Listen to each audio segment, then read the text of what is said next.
출애굽기 18장 1절입니다. 모세의 장인이며 미디안 제사장인 이드로가 하나님이 모세에게서와 자기 백성 이스라엘에게 하신 일 곧 여호와께서 이스라엘을 애굽에서 인도하여 내신 모든 일을 들으니라.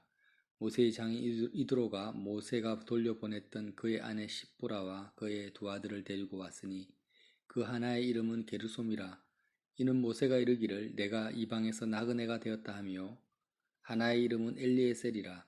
이는 내 아버지의 하나님이 나를 도우사 바로의 칼에서 구원하셨다 함이더라. 8절입니다. 모세가 여호와께서 이스라엘을 위하여 바로와 애굽 사람에게 행하신 모든 일과 길에서 그들이 당한 모든 고난과 여호와께서 그들을 구원하신 일을 다 그 장인에게 말하매 이드로가 여호와께서 이스라엘에게 큰 은혜를 베푸사 애굽 사람의 손에서 구원하심을 기뻐하며 이드로가 이르되 여호와를 찬송하리로다. 너희를 애굽 사람의 손에서와 바로의 손에서 건져내시고 백성을 애굽 사람의 손 아래서 건지셨도다. 이제 내가 알았도다. 여호와는 모든 신보다 크심으로 이스라엘에게 교만하게 행하는 그들을 이기셨도다 하고. 아멘. 출애굽기 18장에는 모세의 장인 이드로가 모세를 방문하는 이야기, 그리고 모세가 여태까지 있었던 일, 장인의 집에서 계속 40년을 살았잖아요. 그래서 장인의 집을 떠나서 백성들을 이끌고 출애굽한 사건들을 장인들과 오랜만에 만나서 장인과 나눈 그 내용이 나오고요. 모세가 너무 백성들을 재판하는데 힘드니까 그 모습을 보고 이드로가 모세에게 조언을 합니다. 백부장, 천부장을 세워서 충성된 사람을 세워서 좀 너가 해야 될 일을 분담을 해라.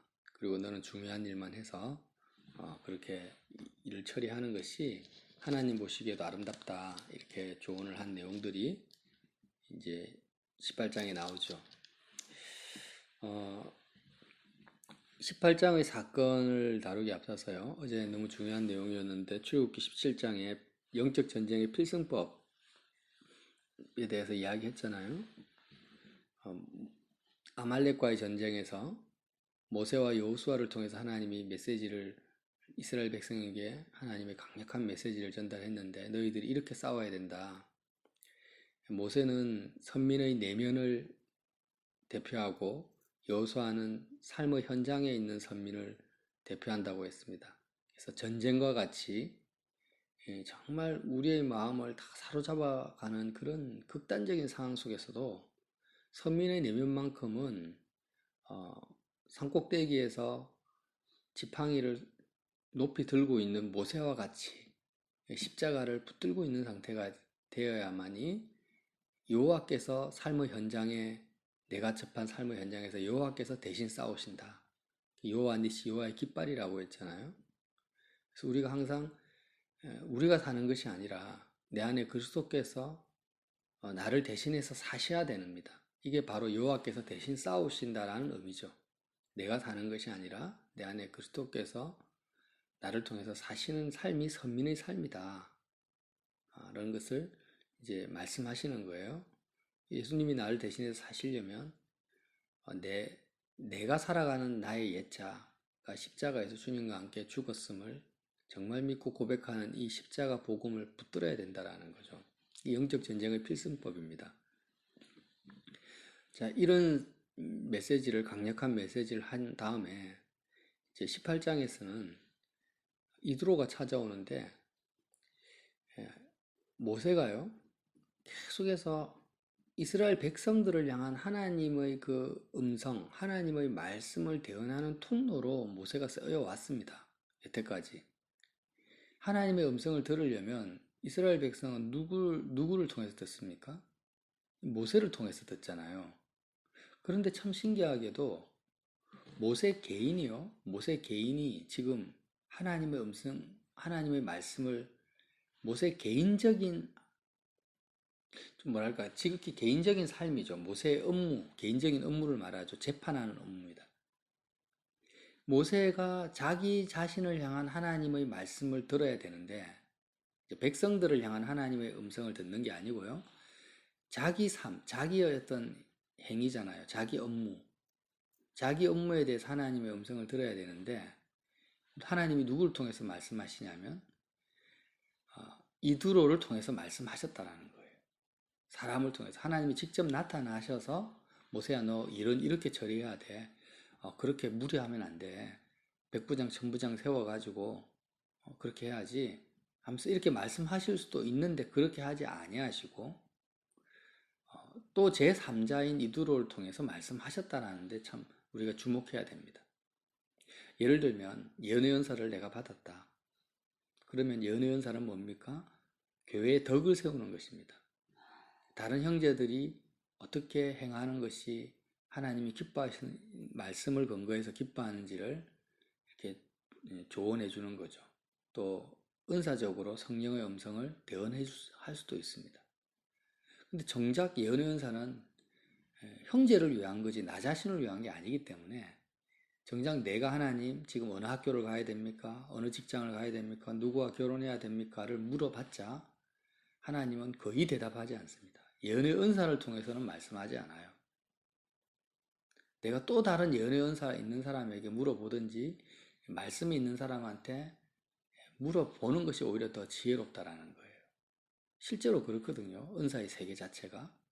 예를 들면 내가 막 병 고치는 은사가 있습니다. 치유의 은사가 있으면 하나님이 나를 통해서 암 환자도 치유할 수 있고 심지어는 죽은 자도 살릴 수도 있지만 정말 내가 감기가 걸렸을 때 나는 내가 받은 하나님의 은사로 나 자신을 치유할 수는 없다라는 말이에요. 어떻게 해야 됩니까? 다른 은사자나 다른 형제한테 가서 기도를 받아야 된다는 거예요.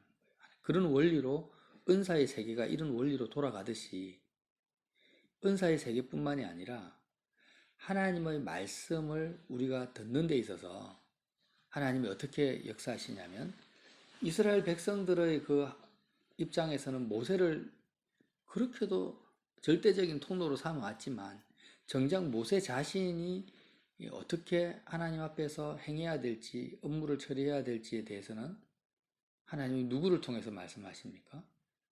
이두로를 통해서 말씀하셨다라는 거예요.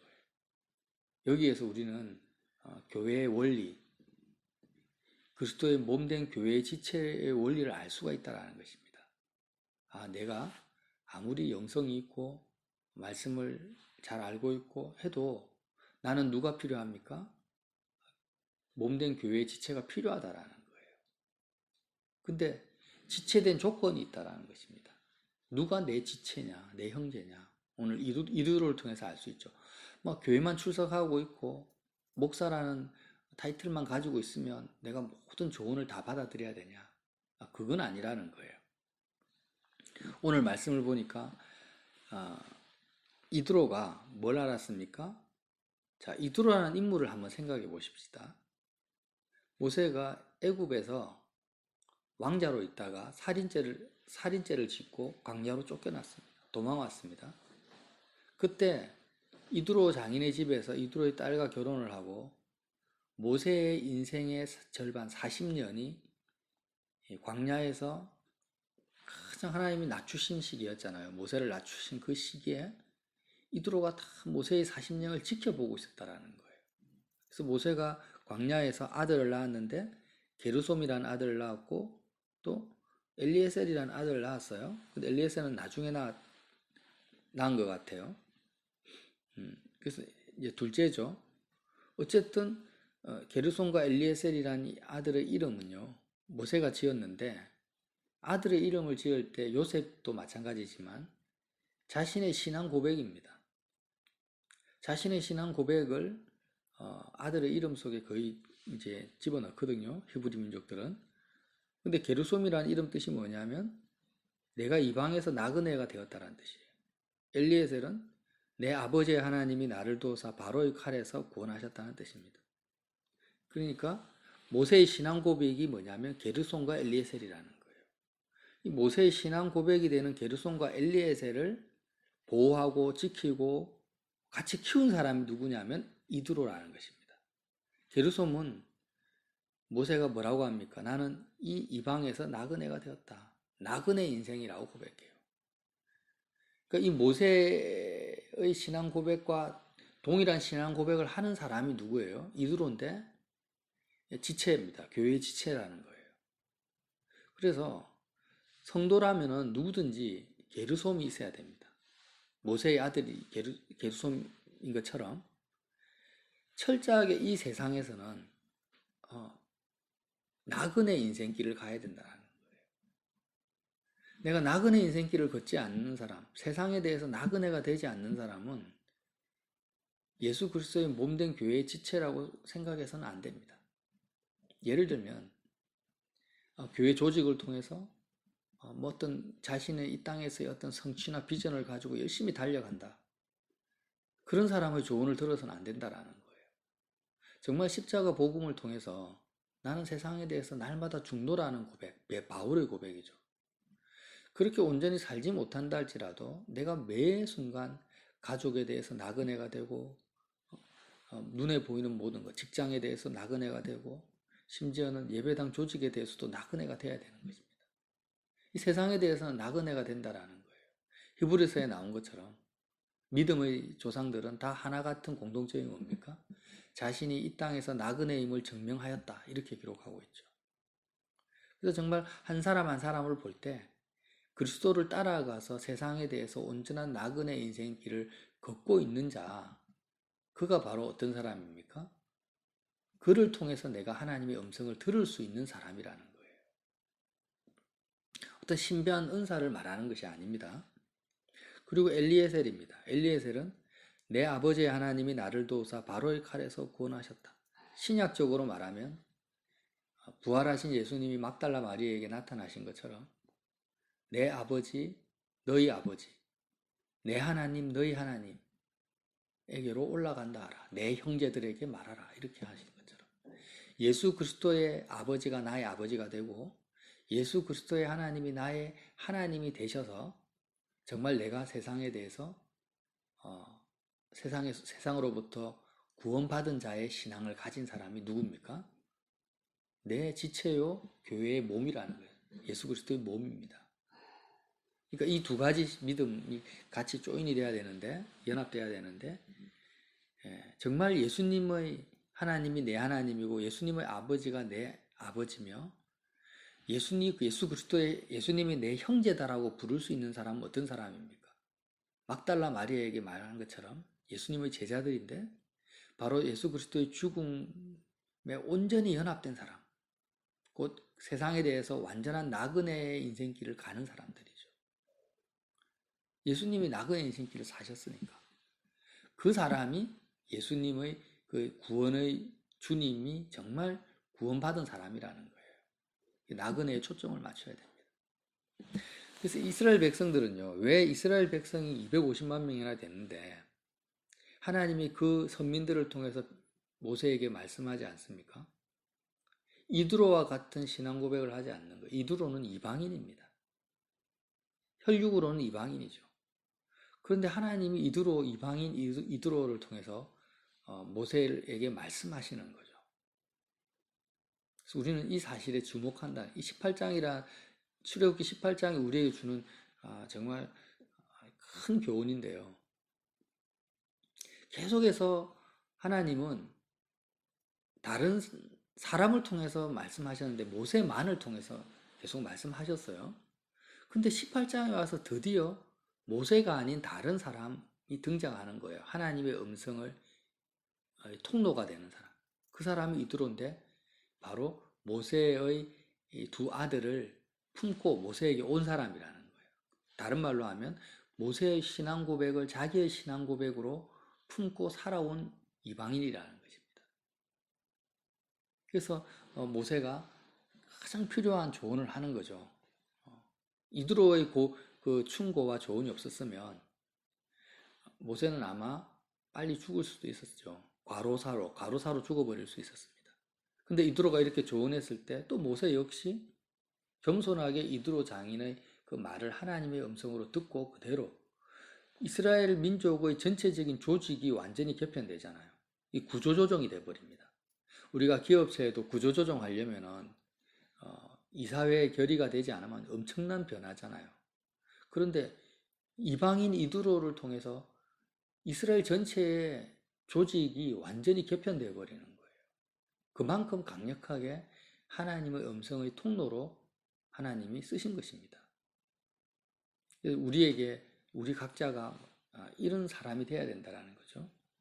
나는 과연 모세와 같이 이드로와 같이 서로에게 하나님의 그 말씀의 통로가 될 만한 삶을 살아가고 있는가? 다시 말하면 온전한 나그네의 삶을 살고 있는가? 그걸 보라는 거죠. 그래서 이드로가 모세에게 뭐라고 고백합니까? 11절에 이제 내가 알았도다. 이제 내가 알았도다. 진짜 귀로만 들었죠. 이전에는 이미 귀로 들었어요. 소문으로 먼저 들었고요. 출애굽 사건을 소문으로 들은 상태에서 직접 모세에게 와가지고 또 들은 거예요. 그래서 이렇게 듣고 믿음은 들으면서 나는데 그걸 통해서 이드로의 마음속에 이제는 정말 믿음이 생긴 거죠. 여호와는 모든 신보다 크심으로 이스라엘에게 교만하게 행하는 그들을 이기셨도다. 이스라엘은 선민이죠. 결국 하나님의 백성들을 하나님이 지키시고 보호하시는 것을 정말 알았다고 고백합니다. 우리 하나님께서는요, 정말 사람을 통해서 하나님의 형상대로 지음받은 선민, 하나님의 자녀를 통해서 말씀하시기를 정말 알았다라는 거예요. 우리는 하나님의 음성을 어떻게 듣습니까? 일단 기록된 말씀을 통해서, 성경 말씀을 통해서 듣습니다. 그리고 개인적인 기도의 영감을 통해서 듣고 특별 계시, 일반 계시를 통해서 듣는데 하나님의 그 속마음이 뭐냐 도대체. 하나님은 꽃을 통해서 구름을 통해서 자연 만물을 통해서 말씀하십니다. 계시하십니다. 자신을 드러내십니다. 그러나 하나님의 속마음은요, 바로 하나님의 형상대로 지음받은 사람, 저와 여러분을 통해서 하나님의 음성, 말씀을 세상에 선포하시기를 정말 원하신다라는 거예요. 그걸 이도로가 알았다라는 거예요. 그리고 그것을 안 이도로를 통해서 하나님이 또 말씀하신 거죠. 그래서 우리는 이걸 알아야 됩니다. 내가 하나님의 음성을 듣는 데 있어서, 인도를 받는 데 있어서 정말 하나님이 모세의 삶 전체를 통해서 하나님의 모세의 삶 자체가 하나님 말씀이잖아요, 그냥. 예수님의 삶 자체가 하나님의 말씀이고 예수님의 제자들, 사도들의 인생 자체가 하나님의 음성이고 말씀이에요. 이걸 하나님이 원하시는 것을 이제 알았다라는 거예요. 다시 말하면 나는 지금 대한민국에서 태어났고 사람들이 보기에 별 볼 일 없는 사람인지 어떤 사람인지 모르겠지만 하나님이 정말 원하시는 속마음이 뭐냐면 공중에 나는 새보다 들에 핀 백합화보다 누구를 통해서요?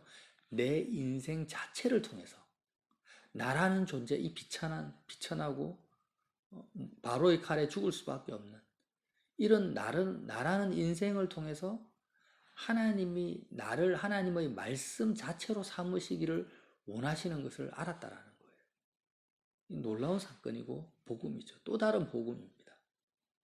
내가 뭔데 도대체? 내가 하나님의 속마음은 뭐라고요?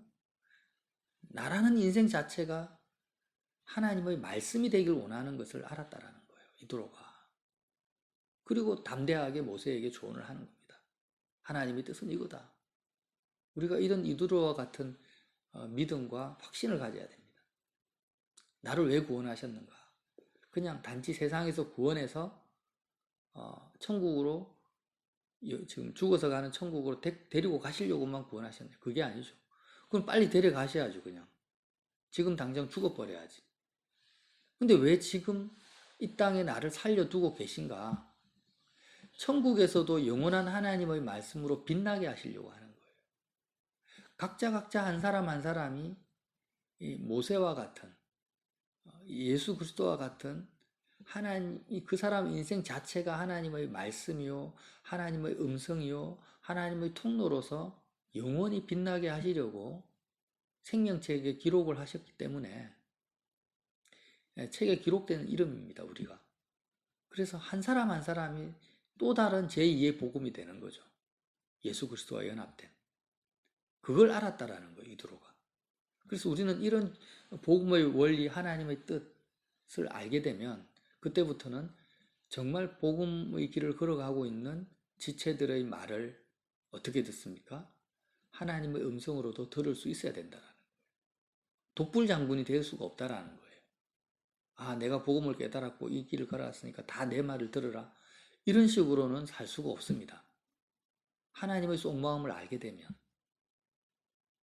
그러죠. 그래서 모세가 이드로 장인의 말을 정말 하나님의 음성을 듣고 존중한 것처럼 이드로가 모세의 그 삶 자체를 복음으로 받아들인 것처럼 그런 아름다운 서로의 몸을 세우는 교회 속으로 들어가게 된다는 거죠. 그래서 백부장, 천부장 이런 식으로 조직이 이루어진 것이 교회가 아니고요. 그는 그냥 이드로 장인의 충고이고 장인을 통한 하나님의 지혜이지 정말 출애굽기 18장에서 나타난 하나님이 말씀하시거나 교회의 모습은 이두로를 통해서 말씀하시는 하나님, 모세를 통해서 말씀하시는 하나님이라는 거예요. 각 그 지체의 하나님이라는 이게 교회의 모습이에요. 자꾸 이제 신학자들이나 목사님이 어떻게 해석을 하냐면 이렇게 이두로 장인의 말처럼 백부장, 천부장 세워가지고 이 조직화된 모습, 조직화된 이 선민의 모습이 교회다. 교회 조직에 그래서 이제 뭐가 있어야 됩니까? 당회도 있고 재직회도 있고 집사 장로 이렇게 세워야 된다. 이런 식으로 적용을 하는데 다 틀린 말은 아니지만 그게 본질이 아니라는 거예요. 본질은 나그네 인생이 본질입니다. 그래서 저와 여러분이 오늘도 하나님의 속마음을 조금 알아야 됩니다. 내가 왜 어떤 인생을 살았든지 간에 나도 오늘도 나그네 인생을 살아야 되겠다. 그래서 정말 하나님의 속마음은 나를 하나님의 말씀으로 삼으시길 원한다. 잘못 해석하면 또 이단되거든요. 말씀이라는 게 기록된 말씀 말하는 게 아니고요. 정말로 나 자체가 예수 그리스도의 형상, 예수님이 첫 열매고 하나님의 형상이라는 거예요. 하나님의 형상이라는 게 이런 의미입니다. 그래서 온전한 하나님의 형상으로 오늘도 승리하시기를, 하나님께 영광 돌리시기를 예수님 이름으로 빌어드립니다.